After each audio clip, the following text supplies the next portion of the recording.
शख्सियत से मिलाने वाले हैं जिन्होंने मिलकर एक ऐसे विकल्प की तैयारी की है जो आज से 10-12 साल पहले दिल्ली में जिसकी शुरुआत हुई थी, लेकिन कहीं ना कहीं वो उस पर पसंद चिन्ह लगा है। तो ऐसे में ही इन इन त्रिमूर्तियों ने एक ऐसे नए विकल्प की शुरुआत किया है जो कहीं ना कहीं बीजेपी, कांग्रेस और जो ये जितने भी दल हैं इन पर पसंद चिन्ह लगाता है।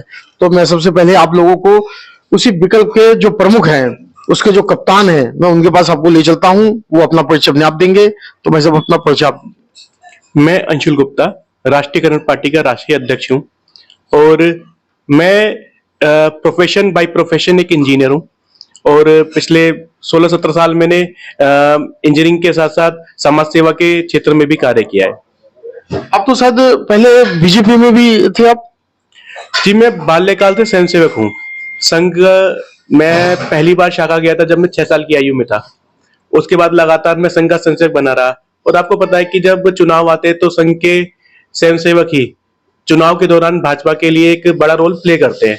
ये बात हर कोई जानता है। तो उसी रूप में मैंने भी जहां पर भी संभव हो वहां पर अपना योगदान हमेशा दिया। अच्छा, जैसे आप संघ के स्वयंसेवक थे तो इस समय तो बीजेपी की सरकार है, केंद्र में भी है, राज्य में भी है, तो आपने ये अलग जो दल बनाया है राष्ट्रीय कर्मठ पार्टी, जिस तो ये आपने क्यों चुना?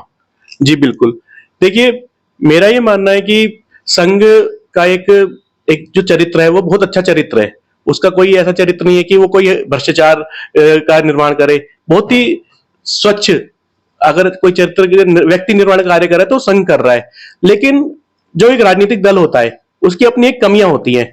भाजपा का शीर्ष नेतृत्व मैं पसंद करता हूं, उनको मोदी और योगी का मैं खुद सपोर्ट करता हूं। लेकिन अगर हम लोकल लेवल पे बात करें तो मुझे लगता है वो तमाम भ्रष्टाचार की सारी कमियां हैं जो बाकी सारे राजनीतिक दलों में भी हैं, उसमें कोई चेंज नहीं है, कोई बदलाव नहीं है। तो उस कारण अगर आप देखेंगे पिछले 25-30 सालों का इतिहास भी अगर उठाकर देखेंगे तो गाजियाबाद में कोई सकारात्मक परिवर्तन अभी तक नहीं आ पाया है। मलिन बस्तियां आज भी मलिन है, आज भी वहां पर गंदगी के साम्राज्य है। तो हमने जैसे देखा है कि आप मलिन बस्तियों पे लगातार आप वर्क कर रहे हैं, आपके दल जो है इस मामले में काफी सक्रिय है। जहां सपा और बसपा जैसे दल जो है, वो कांग्रेस जैसे दल जो है, वो घर में उनके लोग सोए हुए हैं, आप मलिन बस्तियों में लगातार संपर्क कर रहे हैं, उनके मुद्दे उठा रहे हैं, तो उसके बारे में बताइए। जी देखिए, हमें यह लगता है कि जब तक समाज के सबसे आखिरी व्यक्ति तक विकास नहीं पहुंचा तब तक विकास नहीं हुआ है। अगर आप ये नहीं कह सकते आपने 100 लोगों के क्षेत्र को बहुत जबरदस्त विकास दे दिया और आपके 100 लोग, अन्य 100 लोग बिल्कुल ही बुनियादी सुविधाओं से भी महरूम है।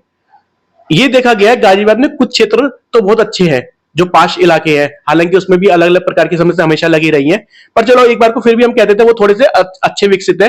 लेकिन अगर आप गाजियाबाद का दूसरा स्वरूप देखें तो आप यकीन नहीं कर पाएंगे कि क्या ये गाजियाबाद है या कोई दुनिया का तीसरा, जिसे हम थर्ड वर्ल्ड कहते हैं, उसका भी सबसे पुअर कोई इलाका है। पीने को पानी नहीं है, सड़क नहीं है, सीवर नहीं है, कोई भी बुनियादी सुविधा नहीं है। जब आप ये देखते हैं तो आपको लगता है कि क्या ये वास्तविकता में वही भारत है जिसका मोदी जी सपना देख रहे हैं? हमें तो नहीं लगता। कहीं ना कहीं उनके सपनों के बीच में उनके अपने ही आ रहे हैं। अच्छा, जैसे वैसे मैं आप पे ही आऊंगा, आप इस पार्टी के राष्ट्रीय सचिव है, अभी आप अपना पूरा परिचय दीजिएगा। तो जैसे यही बदलाव की बात करके आम आदमी पार्टी भी सत्ता में आई, और लेकिन स्थिति जो है वो आपके सामने है कि आज उनके नेताओं पे खुद ही जो है भ्रष्टाचार के आरोप लग रहे हैं। तो उस स्थिति में क्या जनता आप पे यकीन करे? नमस्कार भाई साहब, मेरा नाम समीर शर्मा है और मैं राष्ट्रीय सचिव हूँ राष्ट्रीय कम्युनिस्ट पार्टी से। और बाय प्रोफेशन, बाय एजुकेशन में इंजीनियर हूँ और अभी मैं अपने व्यवसाय से जुड़ा हुआ हूँ। और जो आपने अच्छा प्रश्न पूछा आम आदमी पार्टी के बारे में, तो आम आदमी पार्टी ने जो अपनी शुरुआत करी थी वो अन्ना हजारे की हुंकार से करी थी। और अब वो कहीं ना कहीं भ्रष्टाचार में इस कदर लिप्त हो चुकी है कि उनके उप मुख्यमंत्री तक अभी जेल का अपना जेल में बैठे हैं और उनके पास उस बात को सिद्ध करने के लिए आम आदमी पार्टी के पास कुछ ऐसी चीज नहीं मिल रही है कि उन्हें बाहर निकाल पाए। और उससे पहले भी उनके सत्येंद्र जैन एक मंत्री थे जो अभी भी जेल में ही है। तो हम विकल्प इसलिए हैं कि हम कोई भी झूठा वादा नहीं करते, जैसे हमारे राष्ट्रीय अध्यक्ष बोलते आए शुरू से। हम शुरू से एक संकल्प लेके चले हैं कि हम जिस भी समाज से जुड़ेंगे, जिस भी एरिया में जाएंगे, जहां भी वंचित क्षेत्रों में जाएंगे, वहां पे हम संकल्प के साथ उतरेंगे और वहां के लोगों को पूरा अपना सपोर्ट देंगे और वहां जो भी हमसे बन पड़ता है वो कार्य करके दिखाएंगे। देखिए शर्मा जी ने तो कह दिया कि विकास का इनका संकल्प है, और जब जिस क्षेत्र में जाएंगे वहां ये वादा नहीं करेंगे, वहां ये अपने संघर्ष के बल पे काम करके दिखाएंगे। तो शर्मा जी मैं आपसे भी पूछना चाहता हूं, आप इस पार्टी के राष्ट्रीय महासचिव हैं, कि आपको जनता क्यों चुने? मेरा नाम अभिषेक गौड़ है। मैं पार्टी का राष्ट्रीय महासचिव हूँ। बाय प्रोफेशन मैं भी एक इंजीनियर हूँ। अंशुल गुप्ता जी मेरे परम मित्र हैं। समीर शर्मा भी मेरे मित्र हैं।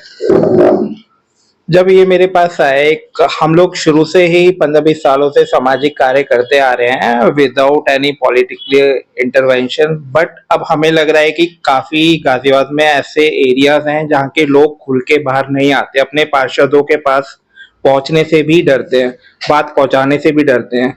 तो हमें लगा कि हमें एक नई विकल्प देना चाहिए लोगों को, जिससे कि वो डरे नहीं, हमारे पास आए, अपनी परेशानी लेके आए, हम उनका समाधान दें।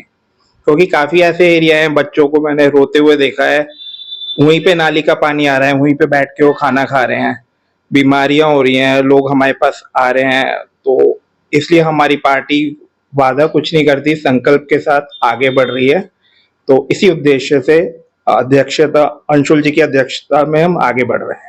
अच्छा, जैसे अंशुल जी आप खुद जो है नगर निगम चुनाव में मेयर पद के प्रत्याशी हैं, और आप जो है लगातार हर वार्डों में जा रहे हैं और वहां की समस्या दिख के उसे हल भी करवा रहे हैं, क्योंकि मैंने आपका कई जगह देखा है कि जहां पे भी आपने कदम रखा है, जिस समस्या को आपने चाहा है और कोशिश किया है, तो वो हल भी हुआ है। तो इसका मतलब ऐसा है कि अभी आपकी पार्टी बिल्कुल नई भी है, आपके अभी कोई सभासद या विधायक या वो भी नहीं है, लेकिन उसके बावजूद भी आपने अपने कार्यशैली से आपने इस चीज को हल करा दिया। मेयर के चुनाव में आप क्या एजेंडा लेके जा रहे हैं कि जनता आप पे, क्योंकि जहां भी जिस जगह जा रहे हैं जनता आपके साथ आ रही है, तो क्या कहना चाहोगे आप? जी, सबसे पहले तो मैं ये कहूंगा कि एक कल्पना तो हम जरूर करते हैं कच्ची, एक सपना देखते हैं कि हमारा गाजियाबाद एक स्मार्ट सिटी बने। तो एक सपने के साथ हम आगे बढ़ रहे हैं कि हमारी गाजियाबाद एक स्मार्ट सिटी बने और गाजियाबाद के हर वर्ग के हर व्यक्ति को बुनियादी सुविधा तो अवश्य मिले, और उसके बाद जो भी और अच्छा कार्य उनके जीवन में हो सकता है, जो भी एक मेयर के रूप में जो भी हम लोग कर पाएंगे, या जो भी हमें व्यवस्था जनता हमें देगी, उसके आधार पर जो भी हमें शक्ति मिलेगी, हम वो सारी व्यवस्था के अनुसार उनका अधिक से अधिक कार्य करना चाहेंगे, ताकि वो एक सुखी जीवन व्यतीत कर सके। अच्छा, मेयर साहब तो कहते हैं कि मैंने बहुत ज्यादा काम किया है, सबसे ज्यादा विकास मैंने किया है। जी, अगर देखिए, कहना तो बहुत सरल होता है, लेकिन मैं उनको निमंत्रित करूंगा कि वो हमारे साथ आए और कुछ क्षेत्रों का दौरा करें हमारे साथ। अगर वो उस क्षेत्रों का दौरा करने के बाद भी अगर यही बात बोल पाए तो बहुत अच्छी बात है, लेकिन मैं ये बात दावे के साथ कह सकता हूं, उनको अपनी बात बदलनी पड़ जाएगी अगर उन्होंने दौरा करेंगी तो।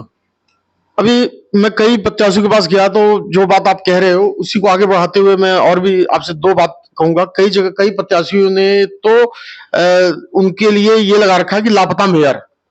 तो आपने जो बात कही वो उसमें बिल्कुल, वो कहीं ना कहीं बिल्कुल सही है। तो मैं केवल दो शब्दों में एक ही चीज आपसे ये पूछूंगा, अब आखिरी सवाल है मेरा, कि अगर आप मेयर बनते तो इस जिला गाजियाबाद के लिए सबसे पहला काम क्या करेंगे?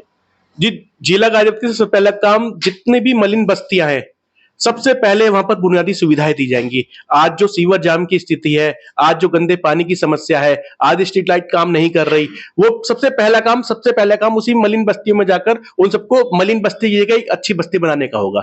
ये पहला कार्य हम लोग करेंगे। कृपया आप चैनल को सब्सक्राइब कर वीडियो को लाइक जरूर करें।